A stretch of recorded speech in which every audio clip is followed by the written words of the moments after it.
അസ്സലാമു അലൈക്കും വറഹ്മത്തുള്ളാഹി വബറകാതുഹു. ബിസ്മില്ലാഹിർ റഹ്മാനിർ റഹീം. സൂറത്തുർ റഹ്മാനിലെ 7-ാമത്തെ ആയത്തിൻ്റെ അവസാന ഭാഗത്ത് പറയുന്ന വവളഅൽ മീസാൻ എന്നതിൻ്റെ വ്യാഖ്യാനങ്ങളാണ് നാം പറഞ്ഞു വരുന്നത്. അവസാനമായി നാം പറഞ്ഞത് 2-ാമത്തെ വ്യാഖ്യാനമാണ്. അത് നീതി എന്നതാണ്. ഈ നീതി എന്ന് പറയുന്ന ആശയത്തിന് വേണ്ടി വിശുദ്ധ ഖുർആൻ പലപ്പോഴും ഉപയോഗിക്കുന്നത് 2 വാക്കുകളാണ്.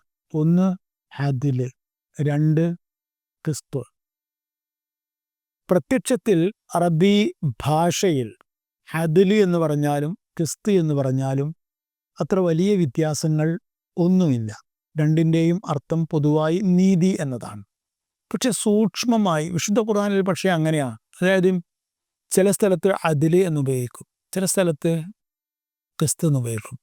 അപ്പോൾ അദ്ല് എന്ന സ്ഥലത്ത് അദ്ല് എന്ന് പറഞ്ഞെടുത്ത് അദ്ല് എന്ന് തന്നെ പറയുവാനും ഖിസ്ത് എന്ന പര്യായ പദം ഉപയോഗിക്കാതിരിക്കാനും അതിൻ്റേതായ ചില കാരണങ്ങളുണ്ടാവും. ശരിക്കും അറബി ഭാഷയെ സംബന്ധിച്ച് പഠിക്കുന്ന പഠനങ്ങൾ തന്നെ പറയുന്നത് അറബി ഭാഷയിൽ മുത്തറാദിഫ് എന്ന് പറഞ്ഞ ഒന്ന് ആത്യന്തികമായി ഇല്ല എന്നതാണ്.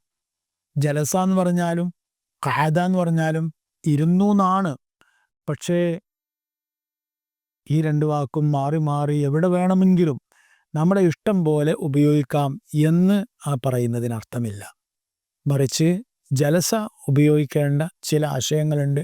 അവിടെ ജലസയാണ് ഉപയോഗിക്കേണ്ടത്, അവിടെ ഖഅദ ഉപയോഗിച്ചാൽ പറ്റില്ല. അപ്പോൾ കൃത്യമായി അറബികൾ അങ്ങനെയാണ് അത് ഉപയോഗിക്കാറുമുള്ളത്. അവർക്ക് അത് അവരുടെ രക്തത്തിൽ അലിഞ്ഞു ചേർന്ന ഒരു അറിവാണ്.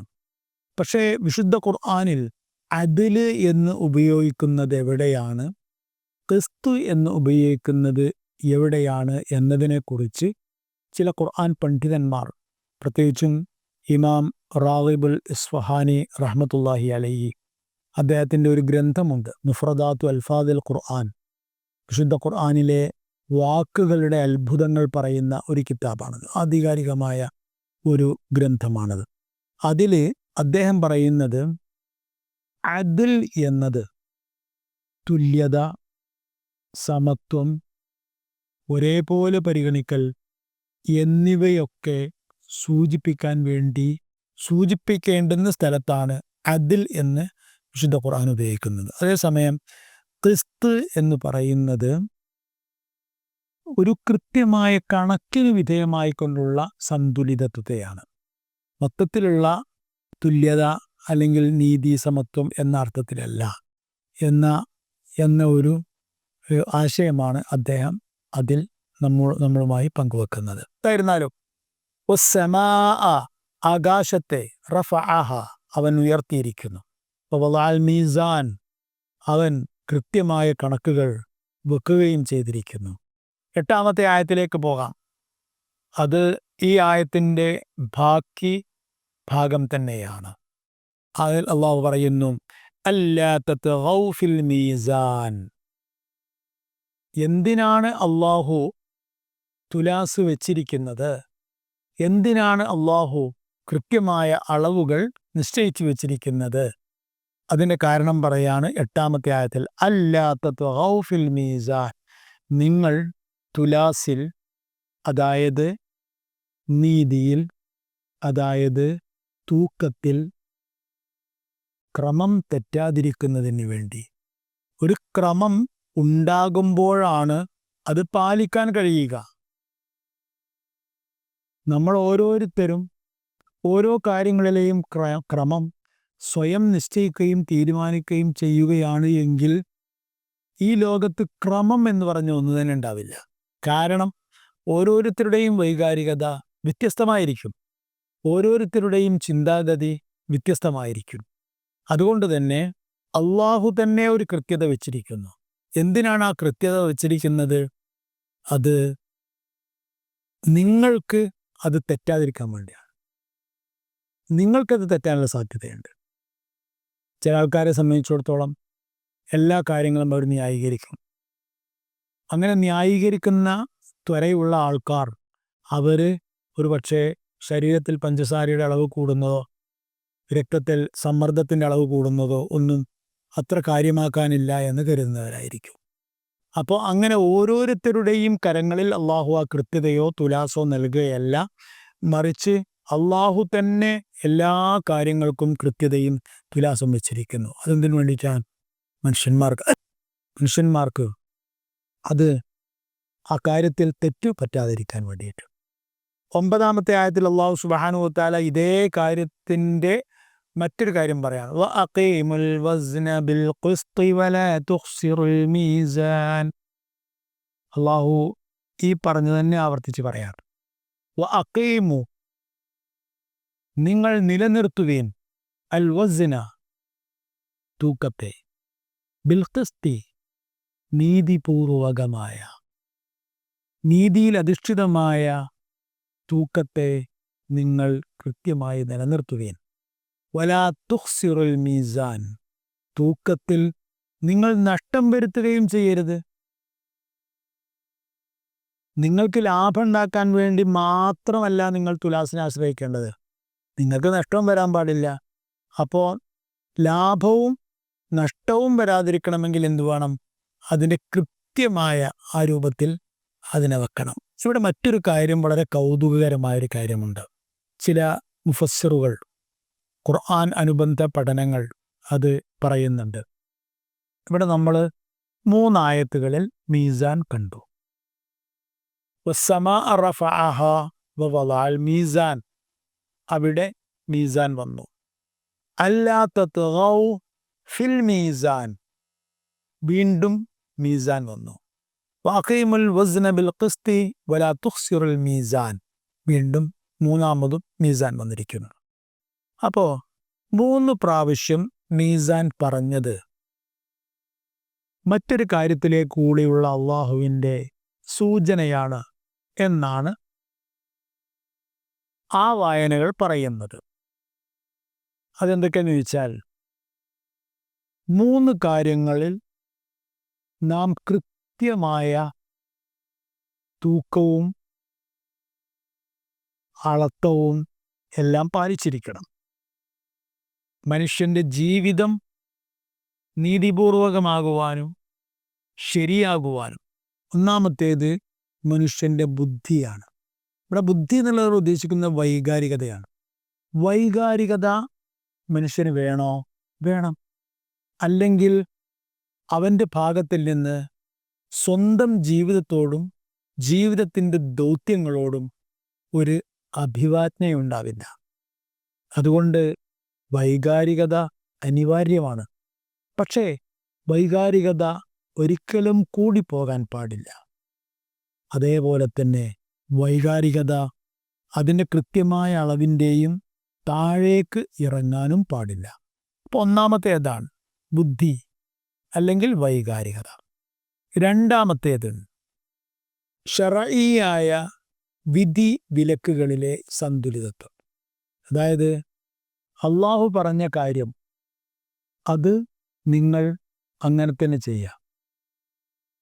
അതിന് കൂടുതൽ പ്രാധാന്യം കൽപ്പിക്കുകയോ അല്ലെങ്കിൽ ഉള്ളതിനേക്കാൾ പ്രാധാന്യം കുറച്ച് കാണിക്കുകയോ ചെയ്യരുത്. കാരണം ഈ ലോകത്തേക്ക് അല്ലാഹു സുബ്ഹാനഹു വ തആല തന്നിരിക്കുന്ന എല്ലാ നിയമങ്ങളെയും നമുക്ക് തന്നിരിക്കുന്നത് രണ്ടാലൊരു മാർഗത്തിലൂടെയാണ്. ഒന്നാമത്തേത് 1.25 ലക്ഷം വരുന്ന പ്രവാചകന്മാർ, രണ്ടാമത്തേത് 4 കിതാബുകൾ. അപ്പോൾ ഇങ്ങനെ വളരെ ആധികാരികമായി തന്നതുകൊണ്ട് തന്നതെല്ലാം അള്ളാഹു വളരെ കൃത്യമായൊരു സന്തുലിതത്തോടു കൂടിയാണ് വച്ചിരിക്കുന്നത്. അപ്പോൾ നമ്മൾ ആ സന്തുലിതത്വം ആവശ്യപ്പെടുന്ന ഒരു പ്രയോറിറ്റി, ഒരു മുൻതൂക്കം അല്ലെങ്കിൽ ഒരു പ്രാധാന്യം ഓരോ വിഷയത്തിനും ഉണ്ടായിരിക്കും. ആ വിഷയത്തിൻ്റെ ആ സന്തുലിതത്വം അനുസരിച്ചായിരിക്കണം ചെയ്യേണ്ടത്. മൂന്നാമത്തേത് സമീപനങ്ങളിലും ഇടപാടുകളിലും മറ്റുള്ളവരോടുള്ള സമീപനങ്ങൾ അത് ഒരിക്കലും കൂടിപ്പോകാൻ പാടില്ല, അതേസമയം അളവിനേക്കാൾ കുറയാനും പാടില്ല. ഇങ്ങനെ ഒരു ഉദ്ദേശം കൂടി ഉണ്ട്.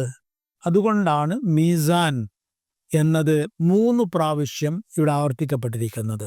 ശരിക്കും ഒരു പദത്തെ സംബന്ധിച്ചിടത്തോളം, ഒരു നാമത്തെ സംബന്ധിച്ചിടത്തോളം അത് പിന്നെ ഓരോ തൊട്ടടുത്ത് വരുന്ന ഓരോ വാചകങ്ങളിലും അത് അതേപടി ആവർത്തിക്കേണ്ട ആവശ്യമില്ല. അത് ആവർത്തിക്കാതിരിക്കാൻ വേണ്ടിയാണ് ഭാഷയിൽ സർവനാമങ്ങൾ എന്ന് പറയുന്നത് ഉള്ളത്.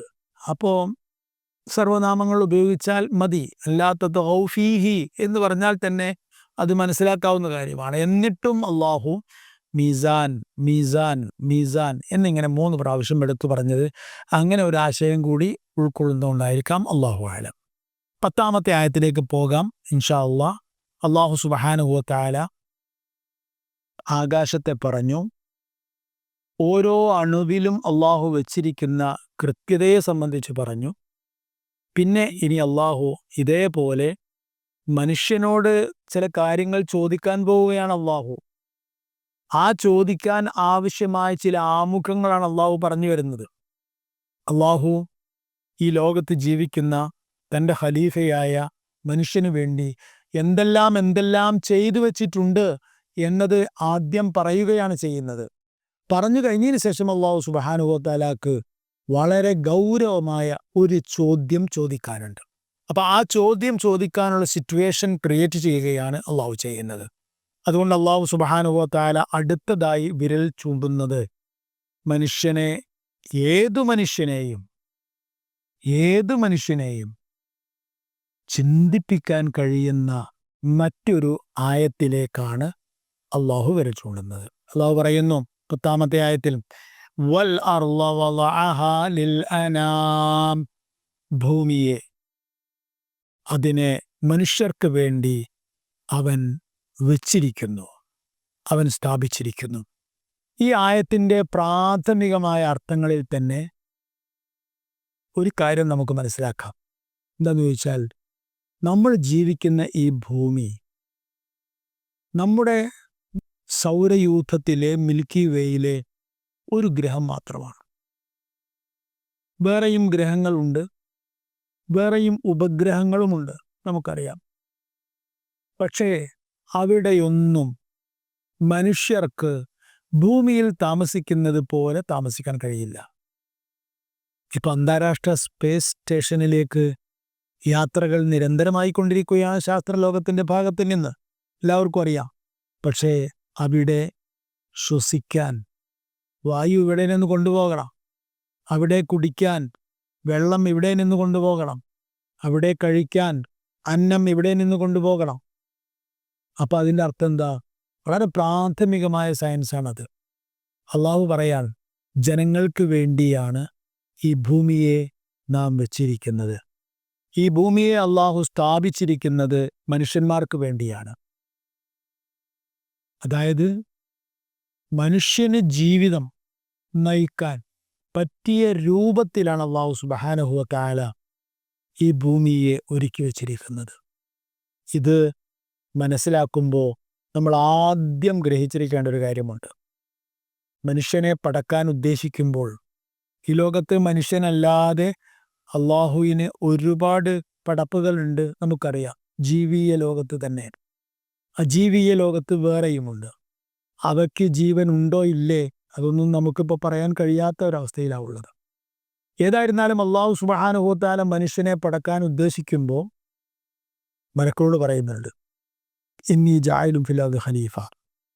അവിടെ ആ പ്രയോഗത്തിൽ തന്നെ ഒരു പാട് അർത്ഥങ്ങളുണ്ട്. ഞാൻ ഇന്നി ജാഇലുൻ ഫിൽ അർദി ഇൻസാന, ഇന്നി ജാഇലുൻ ഫിൽ അർദി ബശറ എന്നല്ല അള്ളാഹു പറയുന്നത്. ഖലീഫ, എൻ്റെ പ്രതിനിധി. പ്രതിനിധിയാവുമ്പോൾ പ്രതിനിധിക്ക് വേണ്ടതെല്ലാം പ്രാതിനിധ്യം വഹിക്കപ്പെടുന്നവൻ്റെ ബാധ്യതയാണ്.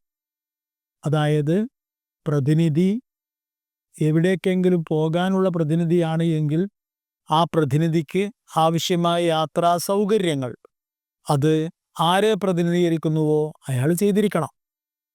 അയാൾക്ക് വേണ്ട ഭക്ഷണം, അയാൾക്ക് വേണ്ട പാനീയം, അയാൾക്ക് വേണ്ട മറ്റു കാര്യങ്ങൾ, ഇതെല്ലാം ഉറപ്പുവരുത്തിയിരിക്കേണ്ടത് ആരെ പ്രതിനിധീകരിക്കുന്നുവോ അയാളുടെ കടമയാണ്. അതുകൊണ്ട് തന്നെ അള്ളാഹു സുബ്ഹാനഹു വ തആല പറയുന്നു, ഞാൻ എൻ്റെ പ്രതിനിധിയെ ഭൂമിയിലേക്ക് അയക്കുകയാണ്. അപ്പോഴാണ് സത്യത്തിൽ മലക്കുകൾ ചിന്തിച്ചിരുന്നത്. കാരണം ഈ ഭൂമി എന്ന് പറയുന്ന ഒരു പ്രത്യേക ഗ്രഹത്തെ അള്ളാഹു സുബ്ഹാനഹു വ തആല ഉണ്ടാക്കി, എന്നിട്ടാണ് അള്ളാഹു മനുഷ്യനെ പടക്കുന്നത്. അപ്പോൾ മലക്കുകൾക്ക് മനസ്സിലായി ഈ മനുഷ്യന് ജീവിക്കുവാൻ, സ്വൈരവിഹാരം നടത്താൻ ഏറെ അനുയോജ്യമായ ഒരു തട്ടകമാണ് ഭൂമി എന്ന് പറയുന്നത്. അപ്പം അള്ളാഹുവിൻ്റെ പ്രതിനിധിക്ക് വേണ്ടി ഈ ഭൂമിയെ തയ്യാറാക്കി വെച്ചു എന്നർത്ഥം. അത് നമുക്ക് ഒരുപാട് ആഴത്തിലുള്ള സയൻസുകളിലേക്കൊന്നും പോകാതെ തന്നെ നമുക്ക് വളരെ പെട്ടെന്ന് മനസ്സിലാക്കാൻ കഴിയും. അള്ളാഹു എന്തൊക്കെയാണ് ഈ ഭൂമിയിൽ തൻ്റെ പ്രതിനിധിയായി മനുഷ്യനു വേണ്ടി വെച്ചിരിക്കുന്നത് എന്നത് ഒറ്റ വാക്കിൽ പറഞ്ഞാൽ നേരത്തെ നമ്മൾ പറഞ്ഞ കാര്യം തന്നെ, നമ്മുടെ സൗരയൂഥത്തിൽ ഭൂമി എന്ന ഈ ഒരൊറ്റ ഗ്രഹത്തിന് മാത്രമേ സ്വാഭാവികമായ മനുഷ്യ അധിവാസത്തിന് അനുഗുണമായ ആവാസ വ്യവസ്ഥയുള്ളൂ. അതന്നെ ശ്രദ്ധിക്കേണ്ടത്. ചന്ദ്രനിൽ പോകുന്നുണ്ട്, അത് ഉപഗ്രഹമാണ്. ചൊവ്വയിലേക്ക് പോകുന്നുണ്ട്, അത് ഗ്രഹമാണ്. അങ്ങനെ അടുത്ത നാളുകളിൽ മറ്റു ഗ്രഹങ്ങളിൽ മനുഷ്യൻ കാലുകുത്താൻ സാധ്യതയുണ്ടല്ലോ. പക്ഷേ അവിടെയൊക്കെ തന്നെയും മനുഷ്യൻ എന്തു ചെയ്യണമെങ്കിലും അവൻ അല്ലാഹു ജീവിക്കാൻ വേണ്ടി ഒരുക്കിക്കൊടുത്ത ഭൂമി, ആ ഭൂമിയിൽ നിന്ന് വേണ്ട കാര്യങ്ങളൊക്കെ നേരത്തെ പറഞ്ഞ പോലെ വായു കൊണ്ടുപോകേണ്ടി വരും, വെള്ളം കൊണ്ടുപോകേണ്ടി വരും, ഭക്ഷണം കൊണ്ടുപോകേണ്ടി വരും. വേറെ എവിടെങ്ങളുമില്ല. മറ്റു ഗ്രഹങ്ങളിൽ ഒന്നിലും മനുഷ്യന് അധിവസിക്കാൻ പറ്റുന്ന വിധത്തിലുള്ള ആവാസ വ്യവസ്ഥിതി ഇല്ല എന്നത് നമുക്കെല്ലാവർക്കും അറിയാം. നമുക്ക് പ്രൊഫസർ പാപ്പുട്ടി പറയുന്ന ഒരു വാചകം ഞാനിപ്പോൾ വായിച്ചു തരാം. എല്ലാ ഗ്രഹങ്ങളും ജീവന് താങ്ങാവില്ല. നമ്മുടെ സൗരയൂഥമെടുത്താൽ ഭൂമിയിൽ മാത്രമല്ലേ ജീവനുള്ളൂ. കാരണം ഇവിടെ മാത്രമേ ജലം ഒഴുകുന്ന അവസ്ഥയിലുള്ളൂ. അദ്ദേഹം സയൻറ്റിസ്റ്റാണ്, നമുക്കെല്ലാവർക്കും അറിയാം. സൂര്യൻ അടുത്തേക്ക് പോകുന്തോറും ജലം ആവിയായി പോകും. സൂര്യനിൽ നിന്ന് ഒരുപാട് അകലുമ്പോഴേക്ക് ഐസായും മാറും. രണ്ടായാലും ജീവന് സാധ്യത ഇല്ലാതെയാകും. അപ്പോൾ ഒഴുകുന്ന വെള്ളം എന്ന് പറയുന്ന ഒരു ക്രമീകരണം അതിവിടെ മാത്രമേ ഉള്ളൂ. അപ്പോൾ വെള്ളം എന്ന് പറയുന്നത് നമുക്ക് കുടിക്കാനും ഭക്ഷണം പാകം ചെയ്യാനും കുളിക്കാനും മറ്റു ദൈനംദിന കാര്യങ്ങൾക്കും വേണ്ട ഒരു സൗകര്യം മാത്രമല്ല, മറിച്ച് എന്താന്ന് ചോദിച്ചാൽ അതൊരളവുകോൽ കൂടിയാണ്. വെള്ളം ഒഴുകുന്ന രൂപത്തിൽ, ദ്രാവക രൂപത്തിൽ നിൽക്കുന്ന സ്ഥലങ്ങളിൽ മാത്രമേ മനുഷ്യൻ അധിവസിക്കാൻ കഴിയുകയുള്ളൂ എന്നതാണ്. ഭൂമിയുടെ ഇപ്പോഴുള്ള പഥത്തിൻ്റെ അപ്പുറവും ഇപ്പുറവുമായി ഏതാനും കോടി കിലോമീറ്റർ ദൂരം വരെ മാത്രമേ ജലത്തിന് ഒഴുകാൻ അനുയോജ്യമായ താപനില ലഭ്യമാകൂ. ഈ മേഖലയെ നമ്മൾ സൂര്യൻ്റെ ജീവയോഗ്യ മേഖല, ഹാബിറ്റേറ്റ് സോൺ എന്ന് വിളിക്കും, അദ്ദേഹം പറയുകയാണ്. അപ്പം പിന്നെ വേറൊരു കാര്യമുണ്ട്. വെറും വെള്ളത്തിൻ്റെ കാര്യം മാത്രമല്ല. ഇപ്പോൾ ജീവൻ അത് വളരണമെന്നുണ്ടെങ്കിൽ, അത് നിലനിൽക്കണമെന്നുണ്ടെങ്കിൽ, ആ ജീവൻ കുടികൊള്ളുന്ന ഗ്രഹത്തിൽ ഗുരുത്വാകർഷണം വേണം, പോഷകങ്ങൾ വേണം, അനുയോജ്യമായ അന്തരീക്ഷം വേണം, സൂര്യനെ പോലെയുള്ള ഊർജത്തിൻ്റെ സ്രോതസ്സുകൾ, വലിയ സ്രോതസ് വേണം, താമസിക്കാൻ പറ്റുന്ന ഭൂമി വേണം, മിതമായ ചൂട് വേണം, മിതമായ തണുപ്പും വേണം. ഇങ്ങനെ ഒരുപാട് ഘടകങ്ങൾ വേണം. ഇതൊന്നും ഭൂമിയല്ലാത്ത മറ്റൊരു ഗ്രഹത്തിലുമില്ല. അത് പറയുമ്പോൾ നമുക്ക് ഭൂമിയെ ഒന്നുകൂടി അടുത്ത് കാണാൻ കഴിയും. ഏറ്റവും ആദ്യമായി നമ്മൾ മനസ്സിലാക്കേണ്ടത് അള്ളാഹുവിൻ്റെ പ്രയോഗത്തിൻ്റെ ഒരു പ്രത്യേകതയാണ്. വൽ അർള, ഭൂമിയെ, വലഅഹ, നാം അതിനെ സ്ഥാപിച്ചു വെച്ചു. ഒരു സ്ഥലത്തിൽ നിന്ന് ഇങ്ങോട്ട് എടുത്തു വെച്ചു, ഹാബിറ്റേറ്റ് സോണിലേക്ക് എടുത്തു വെച്ചു എന്നല്ല പറയുന്നത്. ഭൂമിയെ നാം അതിനെ ഒരുക്കി. അപ്പോൾ ആദ്യം ഭൂമിയും ഈ പ്രപഞ്ചവും മനുഷ്യാധിവാസത്തിന് അനുയോജ്യമല്ലാത്ത രൂപത്തിലായിരുന്നു എന്നതിൽ നിന്ന് മനസ്സിലാക്കാം. അങ്ങനെ അല്ലാഹു സുബ്ഹാനഹു വ തആല മനുഷ്യന് വേണ്ടി ഈ ഭൂമിയെ തയ്യാറാക്കുകയാണ്. അതെങ്ങനെയാണ് തയ്യാറാക്കിയത് എന്നത് വളരെ കൗതുകകരമായ കാര്യമാണ്. ശാസ്ത്രം അതിനെ വിശദമായി അവതരിപ്പിക്കുന്നുണ്ട്.